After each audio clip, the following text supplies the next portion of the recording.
안녕하세요. 저는 शीरिन입니다। Hey guys, welcome back to my channel. मैं हूँ शीरिन और स्वागत है आप सबका मेरे YouTube चैनल पर। तो मैंने 6-7 महीनों से कोई वीडियोस नहीं डाली थी क्योंकि मुझे अपनी पढ़ाई पर फोकस करना था और तो अब से रेगुलर वीडियोस आने वाली हैं। तो एक नया के ड्रामा रिलीज हुआ है जिसका इंग्लिश नाम है सेरेंडिपिटीज एब्रिज और इसका कोरियन नाम है उरोनिका। इस ड्रामा में मेन लीड प्ले कर रहे हैं एक्टर छे जोंग योक और फीमेल लीड प्ले कर रही है एक्ट्रेस किम सो योन। तो आज हम इस ड्रामा के एपिसोड 1 को एक्सप्लेन करने वाले हैं। तो एपिसोड 1 के स्टार्टिंग में हमें इस ड्रामा के मेन लीड को दिखाया जाता है जिसका नाम कांग हो योंग होता है। हो योंग स्कूल खत्म करने के बाद 10 साल तक यूएसए में रहता था और अब वो वापस आ चुका था क्योंकि उसे कुछ काम था और ये काम 10 दिनों में खत्म होने वाले थे, जहां वो अपने अंकल के घर में रहने वाला था। और उसके अंकल के पूछने पर वो जवाब देता है कि ना ही उसके पास कोई दोस्त है और ना ही कोई गर्लफ्रेंड। अब हम हुयोंग को देखते हैं जो कि एक ब्लाइंड डेट पर आया हुआ था।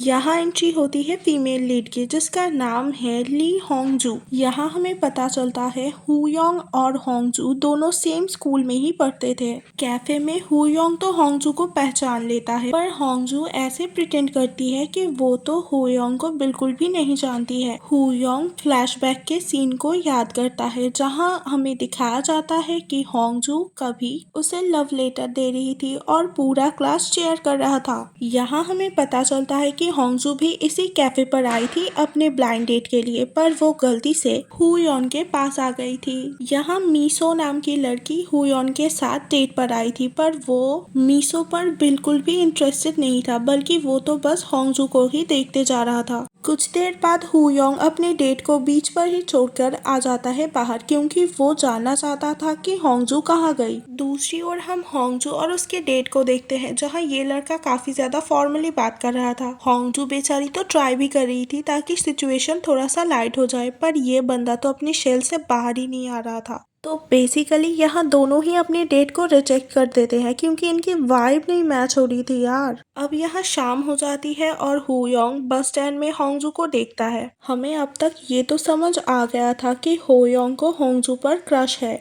वो भी स्कूल टाइम से जब से होंगजू ने हुयोंग को वही लव लेटर दिया था। हुयोंग बहुत ज्यादा स्मार्ट बच्चा था और वही होंगजू थी हमारी जैसी, पढ़ाई भी लाइक बेटा तुमसे ना हो पाएगा। यहाँ एक बात को अच्छे से नोटिस कर लेना, होंगजू अपनी बेस्टी के लिए ही होयोंग को वो लव लेटर दे रही थी, यानी कि होंगजू की बेस्टी यानी कि जिसका नाम हेजी होता है उसको क्रश था हुयोंग के ऊपर। इसका मतलब यहाँ कुछ लव ट्रायंगल टाइप चल रहा है। तो यहाँ बस स्टैंड में हुयोंग होंगजू को देखने के बाद उसके साथ बात करने के लिए जाता है और जहाँ दोनों के बीच बात सुनकर ऐसा लगता है होंगजू हुयोंग को पहले ही पहचान गई थी पर वो बस ना जानने का दिखावा कर रही थी। यहाँ हुयोंग होंगजू को अपना नंबर देता है और जिसके बाद होंगजू बोलने लगती है कि हेजिन खुश हो जाएगी तुम कोरिया वापस आ गए हो ना। तो हुयोंग बोलने लगता है क्या तुम खुश नहीं हो? इस बात को सुनने के बाद होंगजू बिल्कुल शॉक हो जाती है।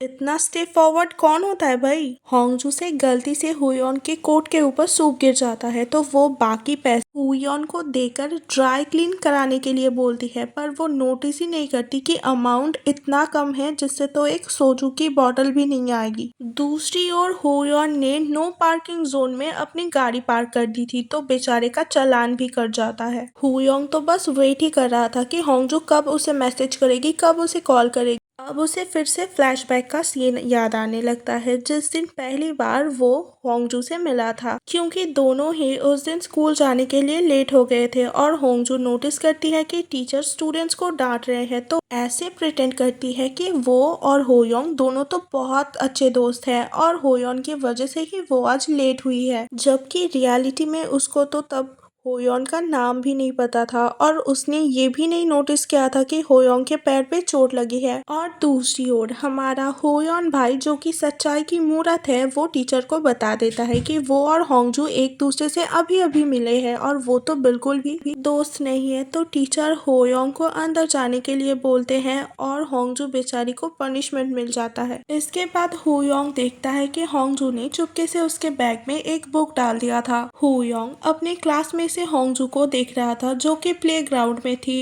और देखे भी क्यों ना, अब तो उसे होंगजू से प्यार हो गया था। आई मीन व्हाई नॉट, लड़की सुंदर है यार। हमें प्रेजेंट का सीन दिखाया जाता है जहां होंगजू अपने बेस्ट फ्रेंड यानी कि हेजिन के साथ बात कर रही थी। यहाँ हेजी काफी ज्यादा एक्साइटेड होती है क्योंकि उसे पता चल चुका था कि होयोंग अभी कोरिया वापस आ चुका है, और वो होंगजू से बस पूछे ही जा रही थी, क्या उसकी शादी हो गई, क्या उसके बच्चे हैं, क्या तुम्हारे पास उसका नंबर है। और यहाँ हमें पता चलता है कि होंगजू ने बस अपनी बेस्ट फ्रेंड के लिए ही होयोंग का नंबर मांगा था। और हमें यहाँ फ्लैशबैक के सीन में दिखाया जाता है जब हेजी होंगजू को बता रही होती है कि उसे होयोंग पे कितना बड़ा क्रश है और वो अपने प्यार को कन्फेस करना चाहती थी, और एज अ फ्रेंड होंगजू भी उसकी हेल्प करने के लिए मान जाती है। इसके बाद दोनों बॉयज फ्लोर पर आते हैं जहाँ हेजी काफी ज्यादा शाय और नर्वस फील कर रही थी, इसलिए उसकी जगह होंगजू जाकर इस लेटर को होयोंग को दे देती है, और वो होयोंग को बताती भी है कि ये लेटर मेरी दोस्त की तरफ से है और वो तुम्हें बहुत पसंद करती है। अब हमें प्रेजेंट का सीन दिखाया जाता है जहाँ होयोंग अपने ऑफिस पर होता है, पर वो हर वक्त बस होंगजू की बात ही सोच रहा था।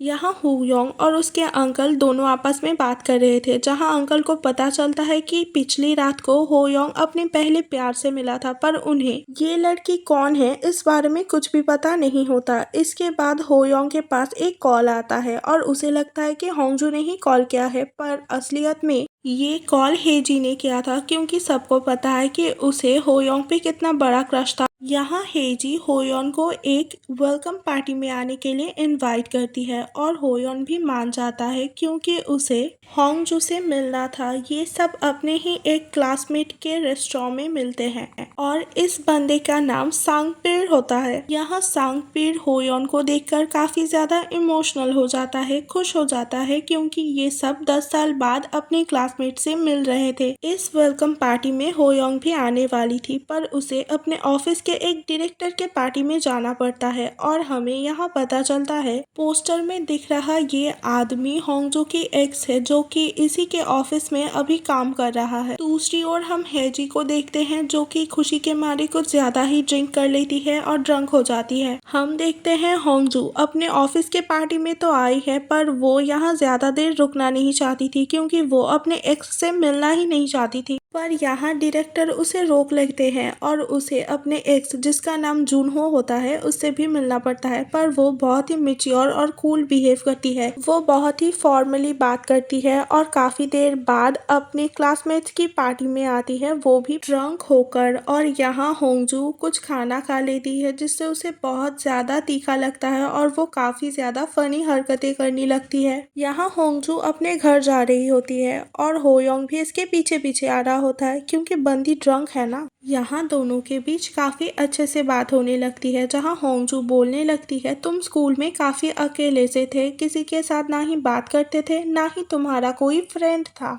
बातों ही बातों में होंगजू बोलने लगती है कि अपने पहले प्यार से कभी नहीं मिलना चाहिए, पर उसको तो पता ही नहीं था कि होयोंग का पहला प्यार तो वो खुद थी। यहाँ पता चलता है कि होंगजू और होयोंग दोनों सेम अपार्टमेंट में रहते थे, पर दोनों का फ्लोर अलग था, जिस बात का पता होयोंग को भी अभी चलता है। तो ये था हमारा फर्स्ट एपिसोड। अगर आप लोगों को मेरी एक्सप्लेनेशन पसंद आती है तो प्लीज़ लाइक करें और मेरे चैनल को सब्सक्राइब करना ना भूलें। और जैसा कि मैंने कहा 6-7 महीनों से मैंने कोई वीडियोस पोस्ट नहीं करी थी, तो मेरी थोड़ी हेल्प कर देना और वीडियोस को शेयर कर देना।